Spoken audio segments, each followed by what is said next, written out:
essas territorialidades específicas, que é o termo que nós utilizamos para designar essas modalidades de ocupação da terra, caracterizadas pelo uso comum dos recursos. As famílias não dividem, os rios não são cercados, as reservas de mata não são cercadas, as áreas de extrativismo também não são cercadas. Então, quer dizer, você tem um rodízio no uso, você tem formas de uso comum que são implementadas com uma interligação muito grande entre esses povoados, que ultrapassam a 2 centenas de povoados. Então, é um número muitíssimo expressivo de pequenas unidades residenciais designadas como povoados. Então, né, essa extensão ela ultrapassa 200 mil hectares. E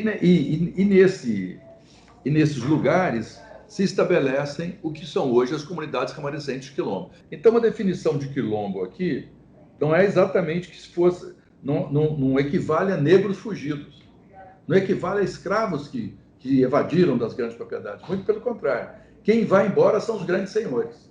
Os grandes senhores vão embora, mas deixam com os escravos os seus nomes. Os escravos hoje têm o nome dos antigos senhores, dos antigos aristocratas, controlam as terras do que eram doadas pela Casa Real para essas famílias.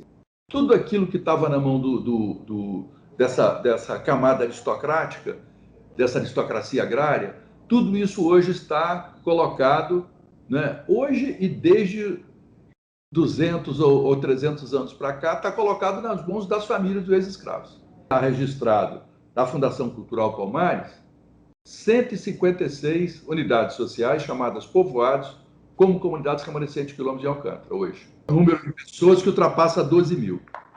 Hoje, a área correspondente ao Centro de Lançamento de Alcântara, o CLA, seria uma área de aproximadamente 8.700 hectares, efetivamente ocupada.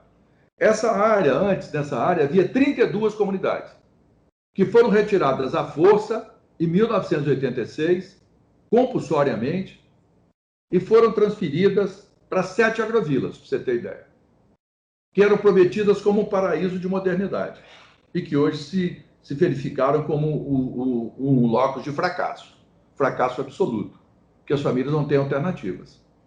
O problema é não expandir mais a área da base, porque não há como retirar mais famílias.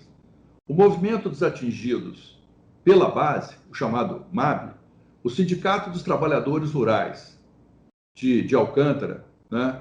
Os trabalhadores e trabalhadoras rurais de Alcântara, o MONTRA, que é o Movimento das Mulheres Trabalhadoras Rurais de Alcântara, eles não aceitam, segundo a Constituição, não aceitam qualquer deslocamento compulsório de famílias. E se poderia resolver isso muito facilmente, que os governos recusaram a resolver, por que os governos não titularam essas áreas?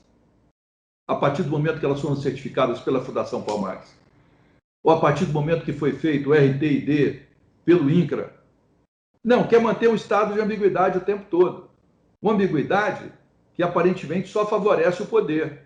Só que nesse caso, esse conflito já tem 39 anos. Se eu ter ideia, a primeira desapropriação é de 1980, que incidiu sobre 52 mil hectares. Posteriormente, no governo Collor, foi ampliado com mais 10 mil hectares, passou a 62 mil hectares, que é a área pretendida pela base. Ora, não há bases desse tamanho, nem nos Estados Unidos, nem na antiga União Soviética. Você sabe que a base não tem nem licenciamento ambiental? Você sabia disso? Não fazia. Você sabe que esse projeto do Porto não tem licenciamento ambiental? Se tem, é desconhecido, nunca foi dado a público, nunca foi feita consulta. Então, quer dizer, tem muita desinformação em jogo.